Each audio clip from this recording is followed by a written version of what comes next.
FM. Comedy Club. One Comedy Club. Comedy Club. Le Comedy Club avec Nina Cachelin. Comedy Club. Le One FM Comedy Club.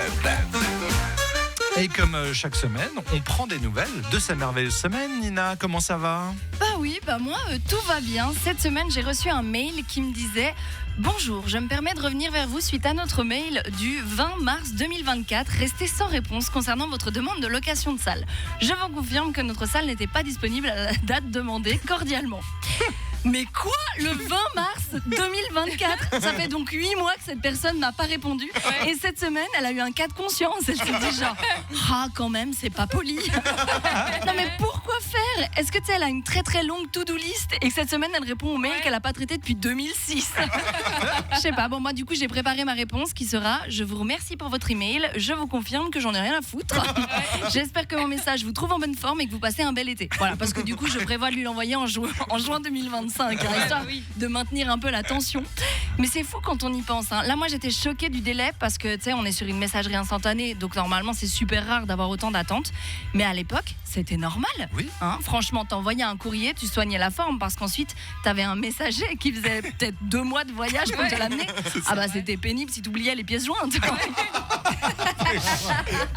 Et alors, à l'époque, il fallait anticiper le délai, tu vois. T'étais comme, mon brave, merci d'être venu à pied me délivrer ce message.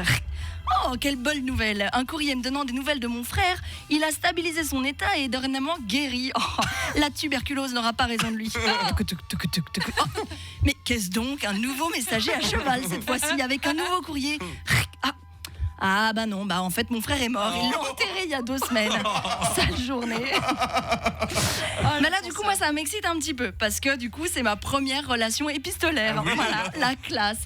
On est parti pour 10 ans d'échange de courrier avec cette dame, je vous le dis. Ce sera ma correspondante. On va se lancer dans une romance érotique comme au 18e siècle. Ça je lui écrirai depuis mon petit boudoir. Et puis j'engagerai un gars de la poste qui devra lui remettre mon courrier en main propre. Tu sais, il partira à pied de plein palais jusqu'au Paquis mais en passant par le Mont Blanc pour juste préserver un peu le suspense. Ce sera torride. Et d'ailleurs, en parlant de la poste, je me suis demandé, tu sais, comment ils faisaient à l'époque pour les remises en main propre, tu sais, le seum que tu devais avoir quand tu trouvais dans ta boîte aux lettres le bon pour retirer le recommandé. Tu sais, aujourd'hui, ça fait chier parce que tu dois te rendre à la poste et tout, mais tu peux le faire dans une journée normalement. Oui. Mais eux, ils devaient être là comme, non, je suis sûre il l'a fait exprès, c'est pas vrai, j'ai pas quitté le manoir de la matinée. Bon, ma douce, je suis navrée, je dois aller retirer un envoi. Faites venir mon palefrenier, nous partons en expédition qui devrait durer 1 mois ou 2. Et si vous croisez le facteur en attendant, dites à ce grand coquin que je ne le porte pas dans mon cœur. Voilà, donc moi je sais pas où va ma romance, mais je vous tiendrai au courant. Avec plaisir, bravo Nina Cachelin. J'ai reçu une